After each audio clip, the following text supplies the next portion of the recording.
Estoy seguro de que muchos de vosotros pensaréis que ya habéis oído hablar todo sobre la polarización. Por supuesto que es muy mala, que siempre polarizan los otros, que la culpa de todo la tienen las redes sociales y que siempre beneficia a los extremos. Pues bien, muchas de estas cosas no son ciertas. ¿Qué pensarías si te dijera que la solución a la polarización puede ser más polarización? Sí, sé que suena extraño, pero piensa en ello como una especie de vacuna, utilizar la enfermedad contra la propia enfermedad. Y es que de ello han hablado ya varios premios Nobel. En este vídeo vamos a hablar sobre polarización y también sobre un documental, Polarizados, de Fran Jurado. Si te interesa, quédate. Lo peor de la polarización es que los políticos se vuelven irresponsables. Ha habido un acelerón en la agenda política de la nueva izquierda, la izquierda woke. La extrema derecha tiene un objetivo prioritario que lo ha conseguido ya en todo el mundo occidental, que es ultraderechizar el debate público. Hay algunos que plantean que combatir frontalmente al nacionalismo también polariza. Para poder polarizar necesitas recordar que el otro polo existe. Tuve la sensación de que ya no se podía ir más allá. Es muy importante empezar siempre por el principio, y el principio es que los humanos estamos diseñados psicológicamente para el conflicto.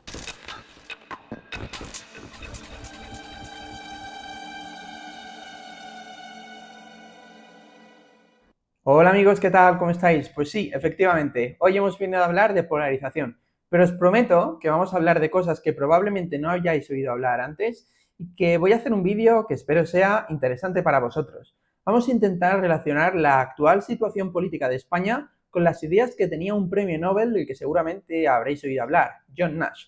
Y si no os suena el nombre, probablemente sí que os sonará la película que se hizo sobre su vida, sobre su autobiografía, Una mente maravillosa. Y es que, según varios premios Nobel que desarrollaron la teoría de juegos, una de las teorías más interesantes que se puede aplicar a todo, desde la economía, por lo que Nash ganó ese premio Nobel, pero también a la sociedad y a la política. Puede incluso decirnos cómo evitar la guerra. Como curiosidad, John Nash llegó a esta teoría intentando averiguar cómo podía ligar de forma más eficiente, pero si queréis saber sobre eso tendréis que ver la película. Probablemente, si Rusia hubiera sabido que al atacar Ucrania se iba a enzarzar en una guerra muy costosa y duradera, o no lo hubiera hecho o se lo hubiera pensado dos veces. De esto precisamente habla la teoría de juegos en una de sus muchas variantes, pues es una de las teorías más apasionantes, como digo, de todas las ciencias sociales que se puede aplicar prácticamente a cualquier campo que penséis. Efectivamente, desde la guerra hasta cómo ligar. Las teorías de juegos estudian cómo los individuos y los grupos toman sus estrategias que afectan al conjunto de los participantes, es decir, en este caso, al conjunto de la sociedad, y las toman teniendo en cuenta costes y beneficios, es decir, los incentivos que tienen para tomarlas. Y su decisión puede variar en función de lo que piense que va a hacer el otro participante. Las teorías de juegos estudian cómo los individuos o los grupos toman decisiones que afectan al conjunto de la sociedad. Y estas decisiones las toman de forma estratégica, es decir, teniendo en cuenta los costes y los beneficios, los incentivos que tienen para ello. Lo más interesante de este conjunto de teorías es que para tomar una decisión debes tener en cuenta cuál es o cuál crees que será la decisión que va a tomar la otra parte, el otro grupo o la otra persona. Uno de los ejemplos probablemente más conocidos, porque de hecho ocurre en la realidad, de esta teoría de juegos, que como digo, hay muchas variantes según cómo plantees el problema, es el famoso juego de la gallina. El juego de la gallina es muy famoso y probablemente lo hayáis visto en alguna película o incluso hayáis oído que ha pasado en la vida real. Dos personas que quieren demostrar lo valientes que son, cogen un vehículo en dos puntos diferentes de una carretera y aceleran en dirección al contrario. Cada participante, es muy simple, tiene dos opciones, o frenar antes que el rival o no frenar antes que el rival. En función de las decisiones que tome cada participante y combinando estas, hay 4 posibles escenarios, de los cuales solo uno es beneficioso para el participante. Veámoslos. El primero es que los dos quieran demostrar lo valientes que son y ninguno de ellos frene. En ese caso, el resultado será absolutamente catastrófico. Chocarán y los dos perderán muchísimo, pueden perder incluso la vida. El segundo de los escenarios es que ambos frenen. En ese caso, ambos pierden, porque ambos han demostrado que son unos gallinas. Sin embargo, ¿han perdido lo mismo que si ninguno frena y los dos han chocado? No, han perdido ambos, pero han perdido mucho menos. En los otros dos escenarios, A frena o es B el que frena, y el otro se retira. Si A frena, habrá demostrado que es muy valiente y B quedará como un cobarde. A ganará un poco y B perderá un poco. Y en el otro caso, pues lo opuesto. A partir de esto, podéis imaginar todas las variantes que puede tener este problema. Por ejemplo, ¿cuánto pierden si ambos deciden mantener la aceleración o mantener sus decisiones? Otra variante es, por ejemplo, ¿juegan solo una vez o juegan muchas veces? ¿Pueden conocerse el uno a otro? A partir de ahí, pues imaginad infinitas diferentes posibilidades de esta teoría. Y me diréis, pero Víctor, ¿qué tiene esto que ver con la polarización? Pues a ello voy. La polarización consiste, simplificando, en crear un rival, un enemigo a batir, que justifica todas las acciones para vencer a ese enemigo. Es decir, convences a los tuyos de que no sean muy duros juzgando tus propias acciones, pues estas tienen como objetivo vencer al rival. Incluso cuando piensas que los tuyos están tomando una decisión que a lo mejor no es la más acertada o aquella que tú apoyas, si la criticas, lo que estás haciendo es perjudicar a los tuyos y beneficiando al rival. Por ello, muchas veces evitas criticar a los suyos o incluso te llegas a convencer de que absolutamente todo lo que hacen está bien hecho. Cuanto más convencidos estén los tuyos de que hay que vencer al rival y para ello hay que hacer cualquier cosa, y cuanto más malo sea el rival, más van a justificar cualquier decisión que tomes, incluso aunque en otro contexto hubieran criticado esa decisión. La polarización, y aquí entramos en una de las mentiras que se suele decir de forma interesada, no afecta siempre a toda la sociedad. Puede que sí o puede que no. Puede que solo una parte esté polarizada o puede que una parte esté mucho más polarizada que la otra. Y es aquí donde entramos en la teoría de juegos. Para tomar decisiones uno debe tener en cuenta qué va a hacer la otra parte. Es decir, alguien puede estar muy en contra de la polarización, saber que es mala para el conjunto de la sociedad, pero estar convencido de que el peor de todos los escenarios no es que ambos polaricen, sino que el otro polarice mientras tú no lo haces, porque además de una sociedad polarizada, al menos una parte de ella, vas a tener que el rival se está beneficiando mientras tú, por tus decisiones, estás siendo perjudicado. Y no solo eso, sino que a lo mejor tu decisión de no polarizar hace ver al rival que tú nunca vas a responder. Si tú le dices al rival, aquí jugamos todos y jugamos con las mismas reglas, voy a hacer lo mismo que tú hagas, a lo mejor el rival decide, vamos a salir todos perdiendo, y es mejor que los dos nos pongamos de acuerdo para rebajar la tensión. Esta idea, que puede parecer simple, es la que hizo ganar un premio Nobel de Economía, en otros ámbitos por supuesto, a John Nash. John Nash demostró que cuando hay varios actores compitiendo entre sí, ambos van a la peor de las situaciones para todos ellos, pero que cuando deciden cooperar, ambos pueden lograr el mejor resultado, el resultado más óptimo, para todos ellos. Pero para ello, el rival debe saber que estás dispuesto a competir, que si él compite, tú vas a competir. Por ello no es cierta esa idea de que cuanto más crítico seas con los tuyos, es en cualquier situación siempre beneficioso. No lo es, porque debes tener en cuenta qué van a hacer los otros. Y mientras que en unas situaciones puede ser positivo y pueden salir todos ganando, si ambos cooperan, si ambos deciden ser críticos con los suyos, si ambos deciden rebajar esa polarización, es el escenario más óptimo, el más positivo. Pero ¿cómo se llega a él? Cuando el rival sabe que si él polariza, que si él toma ciertas decisiones, tú vas a tomar las mismas decisiones en consecuencia. Porque si el rival cree que tú vas a tomar siempre la misma decisión, haga lo que haga él, el rival va a tenerlo en cuenta y va a tomar la suya propia, que es la que más le beneficia a él sin tener en cuenta lo que tú hagas. Es por ello que muchos de quienes de forma sincera se oponían a la polarización han terminado favoreciéndola, porque no han dado una respuesta al rival cuando éste la producía. El documental de Fran Jurado, Polarizados, me ha parecido absolutamente enriquecedor por la forma en la que se aproxima a él. Cuando haces un documental hay diferentes formas de realizarlo. Una es buscando transmitir una idea y otra es simplemente buscando mostrar la realidad, tal como es, sin tú intentar favorecer a una parte o a otra. Esta segunda opción es la que ha preferido realizar Fran Jurado. Fran Jurado ha entrevistado a diferentes personas, expertas o personas relevantes en diferentes ámbitos, especialmente de la política, de la sociología, y les ha preguntado diferentes cuestiones sobre la polarización y ha mostrado sus respuestas. Con ello, creo que ha logrado mostrar un magnífico retrato de lo que ha sido España en los últimos años y de lo que en gran parte es todavía. Y es que nadie en su sano juicio puede decir que en Cataluña quienes han polarizado han sido los constitucionalistas, no lo han hecho. Quien ha polarizado en Cataluña ha sido el independentismo y quienes les han seguido el juego. Y quienes han salido perdiendo han sido precisamente aquellos que no han polarizado. ¿Y cuál ha sido el resultado? Una sociedad peor. Nadie puede decir que en el País Vasco quienes han polarizado son los constitucionalistas que se oponían al terrorismo. En absoluto. ¿Y quién ha perdido? Precisamente los que no han salido a polarizar. Pero es que a nivel nacional el documental muestra perfectamente cómo hay dos partes. Una, representada por el centro o incluso la derecha, incluso partidos que muchos califican de extrema derecha y que efectivamente se encuentran en el extremo de la derecha, que cuando les preguntas por la polarización, por supuesto, también critican a otros partidos, critican al rival, pero siempre intentan buscar lugares comunes, intentan buscar culpas compartidas, intentan saber cuál es la situación, incluso a veces admiten errores propios. Luego tenemos a otro que lo forma mayormente personas muy de izquierdas o personas independentistas o personas de diferentes ámbitos relacionados que tienen súper claro que todos los problemas de España son culpa de la derecha o de la extrema derecha o siempre de los otros. Seamos claros, hay dos momentos que nos llevan al lugar donde estamos ahora. Siempre ha habido cierta crispación política y cierta polarización, siempre ha habido personas y partidos que evitaban criticarse a unos mismos, hacer autocrítica y culpaban de todo al rival. Eso siempre ha estado ahí de alguna medida, pero hay dos momentos en los que llegamos a la situación donde estamos ahora.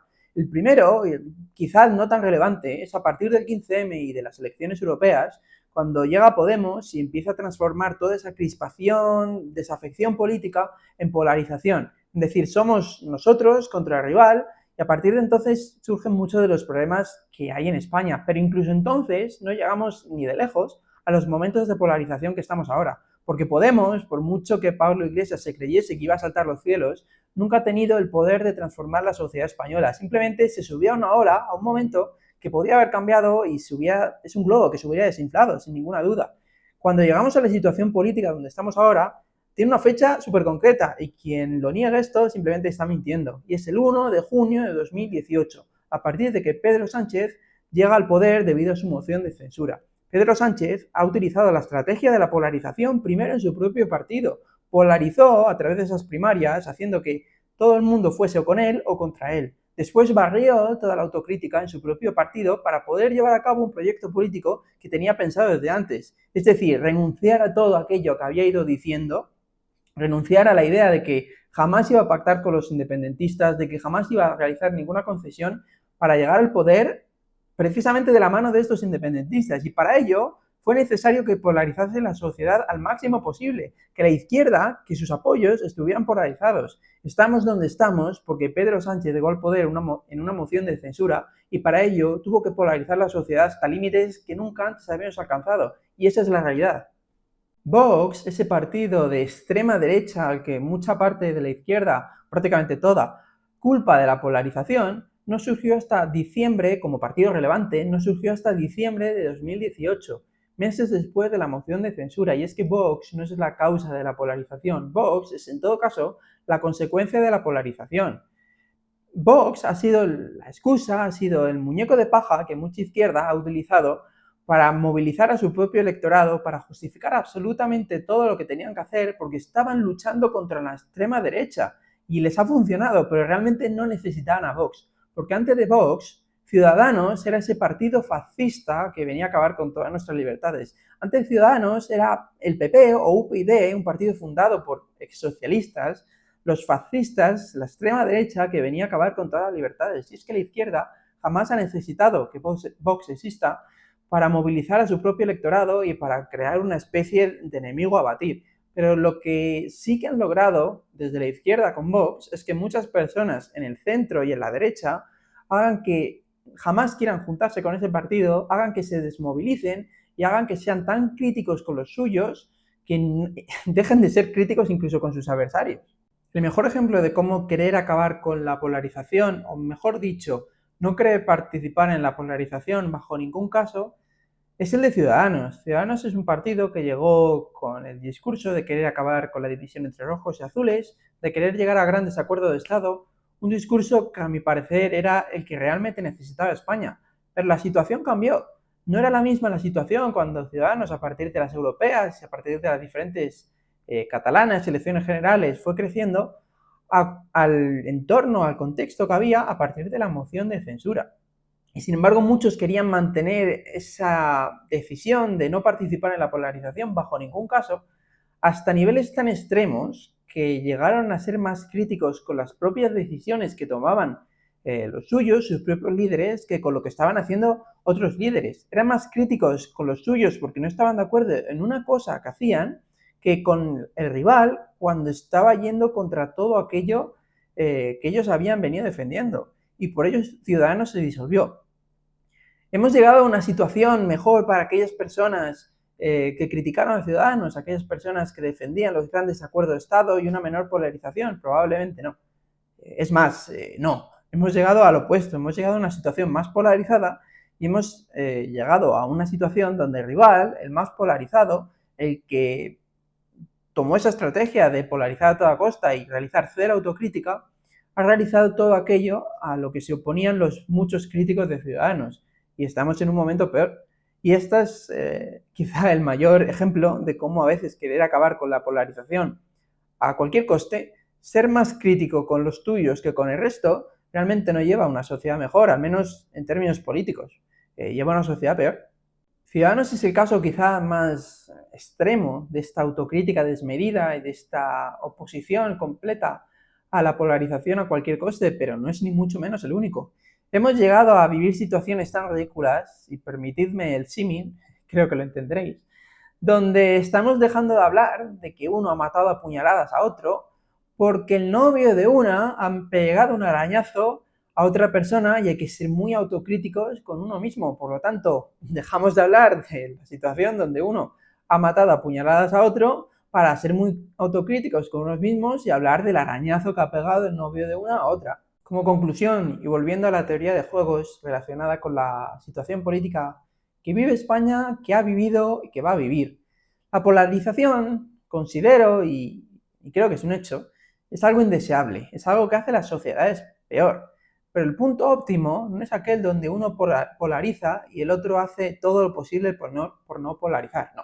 El punto óptimo es aquel donde ambos saben que si uno polariza, el otro va a hacer lo mismo, entonces deciden cooperar y por beneficiarse a uno mismo y por beneficiar a la sociedad, ambos se ponen de acuerdo en que ninguno de ellos va a polarizar, en que ambos van a ejercer autocrítica en la misma medida y que vamos a ir hacia una sociedad mejor. ¿Y cómo se consigue eso? Pues como se consiguen la mayoría de las cosas en sociedad, mediante incentivos. Las personas, los partidos, todos los grupos se mueven mediante incentivos. Hay que dar incentivos a todos, a derecha y izquierda, para rebajar la polarización. Y eso no se consigue diciendo vamos a hacer una autocrítica desmedida, vamos a no polarizar en ningún caso, no.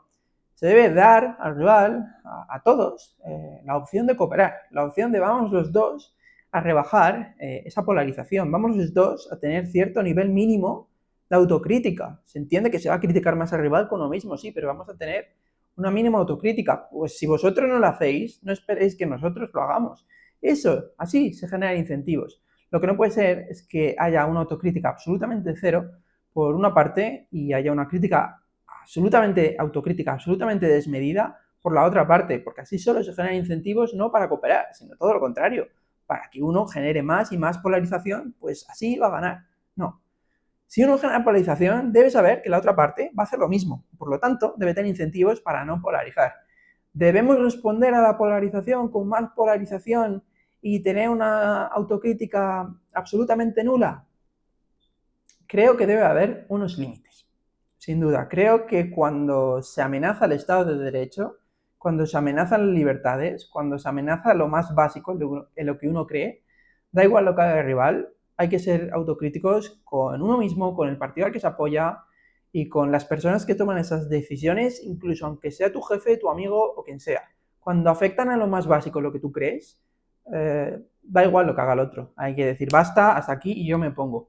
Pero es que ahora no estamos en esa situación, no estamos en una situación donde todos estén llegando a unos niveles de polarización insostenibles y los suyos tengan que decir, ya basta, hay que hacer autocrítica. No, estamos en una situación donde hay una parte, el independentismo y el bloque de izquierda, que ahora van en un mismo pack, donde tiene una autocrítica absolutamente nula, donde se le permite al presidente del gobierno decir un día una cosa, al siguiente la contraria, prometer que no va a pactar con independentistas y pactar y todo va bien y no pasa nada, prometer que no va a haber indultos y haberlo. Las mismas personas que insultaban a quienes decíamos que iba a haber indultos, las mismas personas que nos llamaban no demócratas por insinuar que se iba a indultar a los independentistas, luego lo justificaban y lo mismo hicieron con la amnistía y lo mismo van a hacer cuando el Partido Socialista probablemente llegue a pactar, más aún, pero en el País Vasco, por ejemplo, con Bildu, o cuando el Partido Socialista llegue a un acuerdo para realizar un referéndum con los independentistas, porque lo estamos advirtiendo, que va a pasar, igual que hemos advertido otras cosas, estamos advirtiendo esto. Y si la reacción a uno de los mayores casos de corrupción, al menos durante la última década, es hablar de que si uno ha pegado un arañazo a otra o no lo ha pegado, lo que estás haciendo es crear un sistema de incentivos donde el otro va a ser cero autocrítico, donde tú vas a criticar mucho a los tuyos y posteriormente en unas elecciones las vas a perder. ¿Vas a lograr una sociedad mejor? No. Vas a lograr una sociedad donde gana aquel que más polariza y que más miente. Y esto es lo que se está logrando. ¿Debemos polarizar a cualquier coste? No, pero también debemos de eliminar esa autocrítica completamente destructiva, siempre que ésta no venga acompañada de una autocrítica también por la otra parte. Si queréis saber más sobre la polarización, escuchar la opinión de muchos de los mejores expertos, pues realmente Fran Jurado lo ha conseguido reunir a diferentes absolutos expertos en ciencias políticas, en sociología y específicamente en este tema de la polarización, pero también ver cómo se produce todo esto que os he estado contando. El documental Polarizados, del cual ahora os dejaré, ya habéis visto una parte del tráiler, ahora os dejaré el tráiler completo, sin duda que os lo recomiendo. Si os ha gustado este vídeo, agradezco que lo compartáis, que os suscribáis si queréis ver más noticias